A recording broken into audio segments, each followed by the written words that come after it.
Hola, ¿qué tal? Mi nombre es José Daniel Aguirre Licón, tengo 17 años, actualmente curso el quinto semestre de preparatoria y el día de hoy les presentaré el tema de los estados financieros básicos. Simplemente les leeré y trataré de explicarles de manera más clara posible. Comencemos. La definición. Los estados financieros son los documentos que proporcionan informes periódicos a fechas determinadas sobre el estado de desarrollo de la administración de una compañía, empresa u organización, es decir, la información necesaria para la toma de decisiones de una empresa. Esta, en mi opinión, se clasifica de dos maneras. El balance general, el cual es un estado financiero que refleja en un momento determinado la información económica y financiera de una empresa. Y el segundo es el estado de resultados o también conocido como estado de ganancias y pérdidas, el cual es un reporte financiero que en base de un periodo determinado muestra de manera detallada los ingresos obtenidos, los gastos en el momento en que se producen y como consecuencia obtenemos el beneficio o pérdida que ha generado la empresa en dicho periodo de tiempo. El objetivo de los estados financieros es suministrar información acerca de la situación financiera, del rendimiento financiero y de los flujos de efectivo de una entidad que sea útil a una amplia variedad de usuarios a la hora de tomar sus decisiones económicas. Los elementos que integran el balance general simplemente son tres: los activos, pasivos y el capital. Los activos son recursos que posee la empresa y estos solo pueden provenir de dos fuentes: las fuentes externas, que son los pasivos o deudas, y las fuentes internas, capital o socios o ganancias. Esta es la estructura de un balance general. Se compone por los activos y al igual que los pasivos y el capital. El activo son un conjunto de bienes o derechos, el pasivo conjunto de deudas u obligaciones. El capital son las aportaciones hechas a la empresa por sus dueños o sus socios, más las utilidades acumuladas o menos las pérdidas acumuladas. Estos tres grandes conceptos se dividen en los activos en circulante y no circulante, el pasivo en corto plazo y en a largo plazo, y el capital contable en contribuido y ganado. Este es un ejemplo de un balance general. Para obtenerlo o realizarlo, primero debemos obtener el total del activo circulante y el total del activo no circulante. Lo sumamos y obtenemos el total del activo. De igual forma, debemos obtener el total del a corto plazo y a largo plazo y sumarlos y obtenemos el total del pasivo. Y de igual manera, y este resultado del pasivo lo debemos sumar al total del capital social y el resultado debe ser igual al total del activo. Esto nos indica que el balance general es correcto. El balance general se puede presentar de dos formas: en forma de cuenta y en forma de reporte. La presentación anterior es en forma de cuenta y corresponde a la ecuación contable: A igual a activo igual a pasivo más capital. Es decir, la suma del activo es igual a la suma del pasivo más el capital. Sin embargo, la presentación de este estado también puede hacerse en forma de reporte, el cual es una presentación vertical donde se coloca primero el activo, el cual se le resta el pasivo y es igual al capital, es decir, activo menos pasivo igual a capital. ¿Es importante el balance general? Sí, claro, porque el balance general es una herramienta muy importante que nos ofrece información básica de la empresa en un solo vistazo, como por ejemplo cuánto efectivo tiene la empresa, la cantidad de deudas contraídas o los bienes que dispone, Al disponer de tan amplia información es de vital importancia mantenerla en orden. Para comprender mejor lo anterior, se les presentará los conceptos de los activos, pasivos y el capital. El activo circulante es efectivo o equivalente a efectivos, inversiones a corto plazo y cuentas y documentos por cobrar a clientes, inventarios netos, pagos anticipados y otros activos circulantes. El no circulante es inventarios a largo plazo, neto de cuentas y documentos por cobrar a clientes y propiedades, planta y mobiliario, equipo, activos biológicos, activos intangibles, incluyendo el crédito mercantil, pagos anticipados u otros activos a largo plazo. En resumen, el activo circulante son bienes financieros o dinero y el activo no circulante son bienes materiales, no sé, ya sea como terrenos, edificios, mobiliario, equipo de cómputo, etcétera. Los pasivos a corto plazo son proveedores, pasivos acumulados u otras cuentas por pagar, préstamos, anticipos de clientes, provisiones, pasivos por impuestos a la utilidad causada, pasivos por anticipación de los trabajadores en la utilidad causada.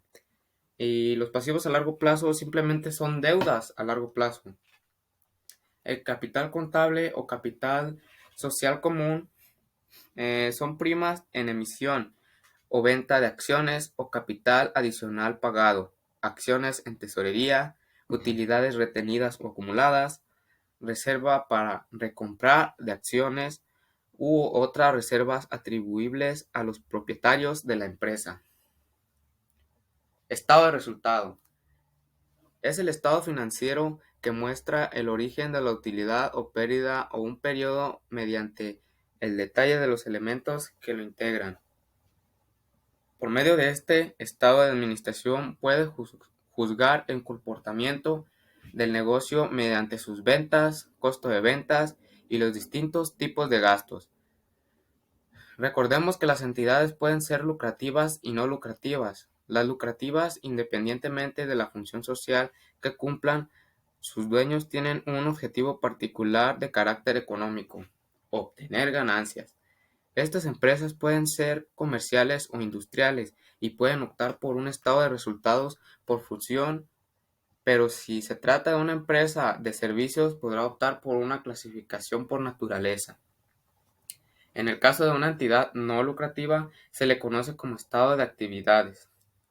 La utilidad o pérdida de un periodo está integrada por dos elementos: ingresos y egresos, por lo que en este estado de resultados se forma con estos dos elementos, los cuales se pueden definir de la siguiente manera. Ingresos: es la partida que afecta positivamente los resultados de la entidad al aumentar utilidades en un periodo, como por ejemplo las ganancias o ingresos que aportan los socios. Egresos: es la partida que afecta de manera negativa los resultados de la entidad, que disminuye la utilidad o aumenta la pérdida del periodo. Simplemente son pérdidas, no sé, ya sea en las ventas. Y continuamos. Esta es la estructura de un estado de resultados.